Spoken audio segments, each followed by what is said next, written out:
Okay, it's Luke here from Snowfalls Farm with a wood boiler update, I guess we could say, and a weird weather update. What is it? Oh, it's April 1st.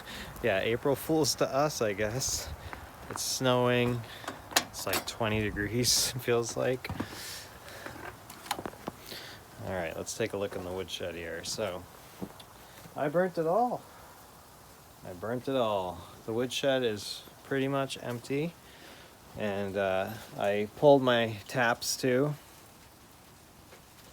All my buckets are here. I rinsed everything out pretty much.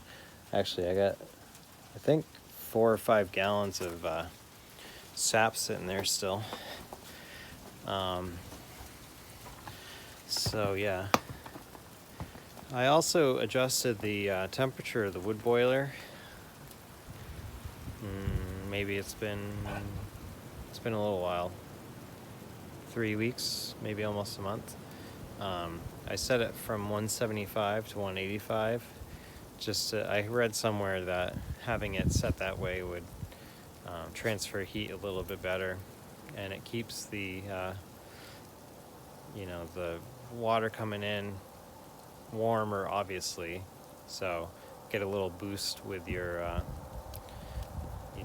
the circulation system. So if you're not familiar with how my system works, it might be different than somebody else, but this loop is separate for the boiler. It's a non-pressurized loop. It's under just atmospheric pressure, because it's got that open valve at the top for measuring the volume.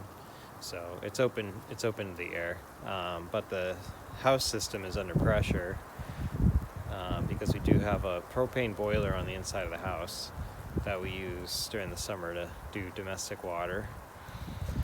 So this system, if it comes in hotter, then it goes through the plate exchanger to transfer the heat to the inside loop. And if it's warmer, then you're going to get maybe increased temperature on the inside loop, which will help my radiators run a little hotter and transfer heat a little bit better on the inside. So that's the working theory anyway. We'll see if it makes a difference. Because in the past, when it's below 10 degrees, I have to burn wood inside too, not just outside. So, all right, so I'm pulling from this pile of wood, and got that pallet on the end. Hey, Moxie. Got that pallet on the end pretty much burnt off, so that's another, third to half of a cord maybe. And we got another 2 pallets, 2 or 3, maybe 3 pallets. So there might be another cord sitting there. I might end up burning all of that. We started heating season October 18th, so we're getting pretty close to 6 months of heat from the wood boiler. So that's quite a long season. It is Maine though, it gets cold early and it stays cold for a while, and I'd rather burn wood than burn propane, because the propane is just basically burning money and sending it up the chimney over there. Well, the direct vent, actually, it doesn't have a chimney. So, but I'm really happy with the setup I had here with the wood boiler and the woodshed. It's a really efficient way of running the systems and having everything right there, and I have just enough cover that I'm out of the elements. That gutter that I put in was an awesome idea. It actually worked really well. Even when it was cold, it's aluminum, so it would thaw out pretty quickly when I had the door open, just enough for water to run through it. So I really didn't end up with that much problem and water splashing down on me when it was melting and raining and all that weird stuff it does in the winter time, like it is right now. But it was a great idea to build it that way. And I have a really good southern facing slope there, so if I wanted to add like a hot water heater to, in the summertime, a solar hot water heater to help boost it up, I could run it right on that same circuit that the boiler's going in. It's got pretty good clearance. We got some big trees here that leaf out with the maples, but for the most part, it's got good sunshine for at least half the day facing the southern direction. So I might do that in the future. Then that's the coolest part, right?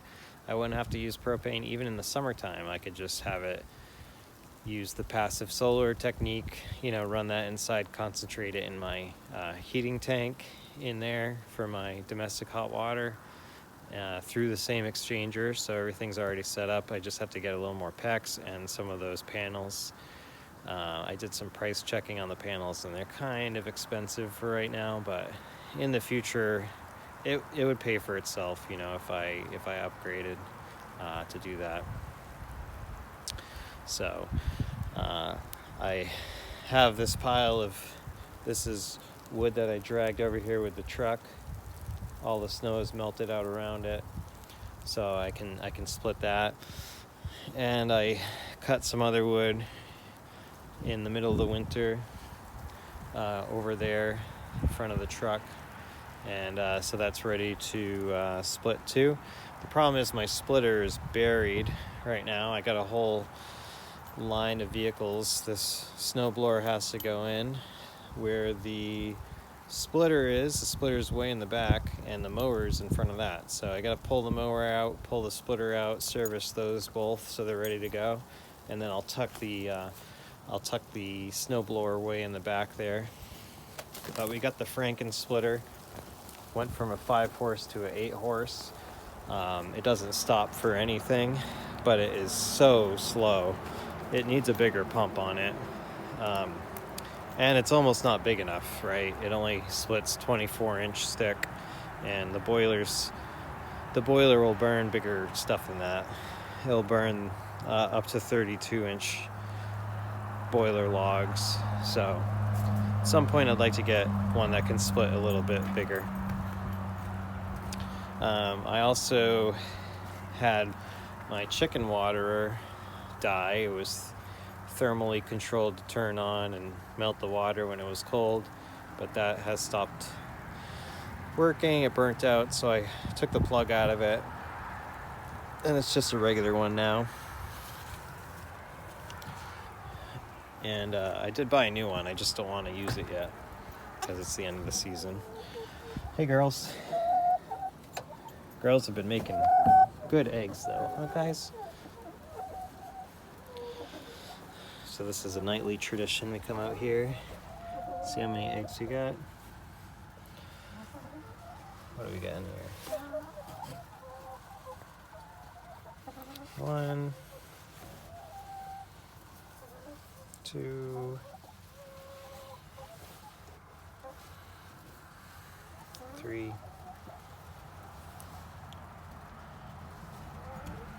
4, 5, 6, 7.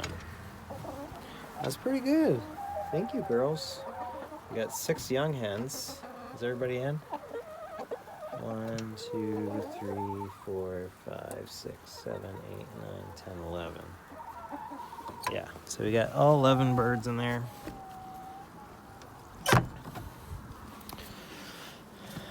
All 11 birds tucked away for bed. 6 of them are young.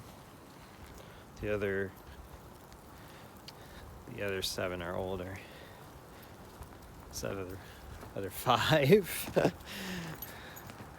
other 5 are older. So they're over 2 years old.